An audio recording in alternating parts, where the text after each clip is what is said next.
Shalom, dear friends, family. Welcome to the Shalom from Israel YouTube channel. We're looking at the book of Matityahu. Matityahu. What is it, Matityahu? That means Matthew.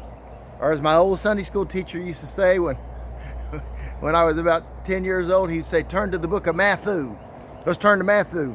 Okay, we're in the second chapter of Matthew. We're in the second chapter of Matthew. Matityahu. You know, the whole Bible is the outworking of the Abrahamic covenant. The whole Bible is Jewish in character. What does Matityahu mean? I know there's a real famous Jewish singer right now named Matityahu. But Matityahu means the gift, comes from matana, a gift. Yah, God's personal name, Yahweh. Who, he is God. Who is he? In Hebrew they say who is he, and he is she, and me is who. Okay? And you know, if you've studied Hebrew, you know who is he, and he is she, and me is who. Those are different Hebrew words that mean something different in English. Like me in English means who in Hebrew, and who in Hebrew means he in English, and on and on and on. Anyway, so Matityahu, Matthew chapter 2, the outworking of the Abrahamic covenant, the book of the genealogies of Yeshua, salvation, the Messiah of Israel, the son of David and the son of Abraham. That Abrahamic covenant is progressing and it will be fulfilled. Now, I said last time I actually mispronounced. It's not hermeneo, it's hermeneuo, for those Greek scholars out there. Hermeneutics is not a science made up by a guy named Herman. Hermeneutics means the theory of interpreting something. Okay, so in biblical New Testament studies, hermeneutics, so that's the Greek word for interpreting or translating. So Matthew, the tradition says, by Eusebius, the historian, that Matthew wrote this gospel in Hebrew. Okay, and later he hermeneuo, he interpreted into Greek, which was the lingua franca of the day. And we know this. You would expect this. The Jewish writers wrote in Hebrew, thought in Hebrew, spoke in Hebrew. Yeshua and his disciples spoke Hebrew. They also spoke Aramaic, but the theory that they just spoke Aramaic and they didn't know any Hebrew, that is a wrong theory. And it's so wrong that when you get to the gospel of, and it was promoted by someone 150 years ago, a scholar, and everybody jumped on the bandwagon, there's not really any proof for it. So when you get, if you have like a New American Standard Bible, and Paul, the Greek word there, when it says the voice came out of heaven to talk to the Apostle Paul on the road to Damascus, it says Hebrew, in the Hebrew tongue. But people have believed so much in their theories that they said that can't mean Hebrew. We're going to change it to Aramaic. Look it up. It's the voice came to in Hebrew. We don't change words in the Bible because of our theories, but that's what's happened a whole lot with some translations. Anyway, they kept notes, and all through the Middle Ages in Europe and everywhere, the Jewish merchants would keep their notes and they would keep their records in Hebrew. And so I'm not just saying that. You know who else said that besides Eusebius? Jerome, Irenaeus, Origen, Papias. They all said that Matthew wrote in Hebrew. So whether it was in Hebrew or Greek, by the way, Greek was also an international Jewish language. But the thought here is definitely Hebrew and Hebraic. Let's look at the promises of chapter 2 and let's mark them. Now when Yeshua was born in Bethlehem of Judea in the days of Herod the king, behold, there came wise men from the east to Jerusalem. Now these wise men, or magi, magicians some have said, were probably those in Babylon that studied the stars. You know, there's nothing wrong with studying the moon and the sun and the stars. What's wrong is when you start worshiping them or saying that they're going to give you a certain luck or good luck. That's wrong. But the science, so astrology is forbidden in Scripture. But astronomy is encouraged to look up. And we'll see as we progress in Matthew chapter 4, for example, it said that Yeshua came and he healed the lunatics. What is a lunatic? I'll tell you more, but it's someone who's made sick and crazy by the moon. Luna means moon. Lunatic. And we'll see that next time, but that's probably next time. That's going to be verse 24 of 4. So the Greek word there is someone who's made sick. And as I say sun, I meant moon. Everything on this planet is controlled by the moon and the sun. Okay? So the tide on the beach, the way you feel twice a month. Some people feel really bad a day or 2, 3 days before the dark of the moon and before the light of the moon. Before the new moon and before the full moon. And police records document this, by the way. People do crazy things because they just have headaches, they don't feel good. And in history, they say that some went out and howled at the moon. Ooh, ooh, ooh. I've never seen anybody do that, but I have seen some crazy drivers on the highway. Whenever it's almost a full moon, you can tell Israeli drivers get more wild than they usually are, and they're usually pretty wild. The most intelligent people group in the world, highest IQ of anybody, when they get behind the wheel of a car, some of them don't act as intelligent as they should.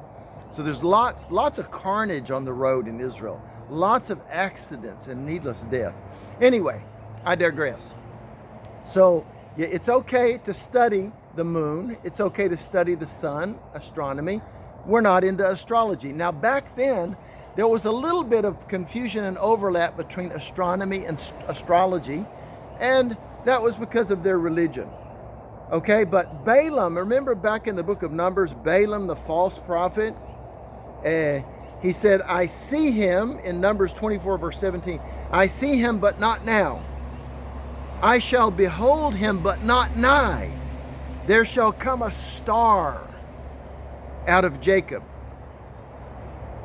and a scepter shall arise out of Israel, and shall smite the corners of Moab, and destroy all the children of Seth. And Edom shall be a possession. Seir also shall be a possession for his enemies, and Israel shall do valiantly. He wanted to curse Israel, but God put blessings in his mouth for Israel. Israel is going to do valiantly. Out of Jacob shall come he that shall have dominion, and shall destroy him that remaineth of the city. And if you're wondering what that is, that's just a little foretelling of the outworking of the Abrahamic covenant. Out of the mouth of a false prophet, Balaam, who was sent by Balak to curse Israel. Now, Matthew chapter 2. So these wise men came. And by the way, wise men still seek him today. Wise men still seek him today. They came, verse number 2, looking, saying, where is he that is born King of the Jews? For we have seen his star, astare in Greek. We have seen his effulgence. We have seen his brightness. We have seen his glory, his light. Astare can mean all of those things. We get our English word star from the Greek astare.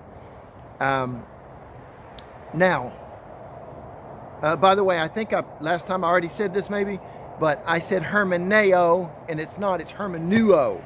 So Matthew hermeneuoed his translation of Hebrew into Greek. He interpreted it, translated it. So we've seen his astare in the east, his star, and are come to worship him. And so Herod starts to get a little bit concerned. He wants to keep his throne. Power usually is very concerned with holding on to power, no matter what. We've seen that in history. That's a constant. Okay? So that Herod, he asked the Jewish scholars and sages, Where is the Messiah supposed to be born?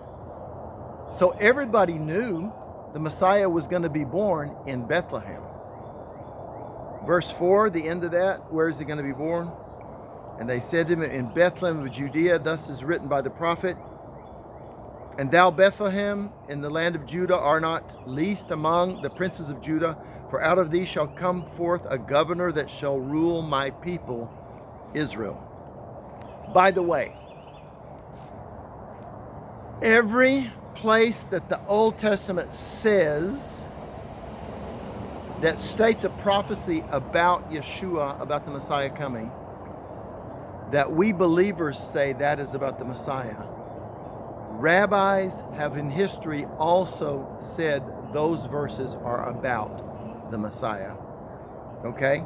Some rabbis somewhere have said every messianic prophecy is about the coming Messiah. Now, they don't believe it's Jesus, but they've said it is about the Messiah. Look at Herod's wicked, evil, lying promise in verse 8. The last phrase. Come, bring me word again that I may come and worship him also. No, you're not. You're going to try to kill him, you liar. But look at the promise in verse 12. That Joseph and Mary, being warned of God in a dream that they should not return to Herod, they departed into their own country another way. So Mark 12 and 13, and when they were departed, behold, the angel of the Lord appeareth to Joseph in a dream, saying, Arise and take the young child and his mother and flee into Egypt, and be thou there until I bring thee word, for Herod will seek the young child to destroy him. And so they arose, look at verse 15, and they were there till the death of Herod, that it might be fulfilled that which was spoken of the Lord by the prophet, saying, Out of Egypt have I called my son. Mimitzrayim karati nimni. And you're going to see this. A lot of stuff that happens to the nation of Israel also happens to the Messiah. So Israel was called out of Egypt. The Messiah himself, born in Bethlehem, but they had to flee down into Egypt to let Herod die. And so there's this repeating of the history of the Jewish people in the person of the Messiah. Verse number 19. The angel of the Lord then appeared in a dream to Joseph, saying, Arise and take the young child and his mother and go into the land of Israel, for they are dead which sought the young child's life. Mark 20, Mark also 23, and he came and dwelt in the city called Nazareth, that it might be fulfilled which was spoken of the prophets, plural, prophets, not just prophet, not one prophet. Some people have looked at this and said, where does the Old Testament say he'll be called a Nazarene? Well, a Nazarene, it was something you had to understand from many of the prophets together. It was spoken by the prophets that he would come and be a Nazarene. It doesn't actually use the word netzer in Hebrew, means a sprout, that he will come and spring forth. And that's spoken about in many different places. Spoken of the prophets, plural, he shall be called a Nazarene. And in modern Hebrew, the village of Nazareth in northern Hebrew, where they left the Bethlehem area, they went to Egypt, they came back and they stayed in Nazareth. And Yeshua, of course, grew up in Nazareth. And so Nazareth is, in Hebrew, Notzri means a Christian. So the modern word for Christian is Notzrim, Notzri, from the word Nazareth. Anyway, God bless you. Keep marking these promises. There'll be more next time. Love you so much.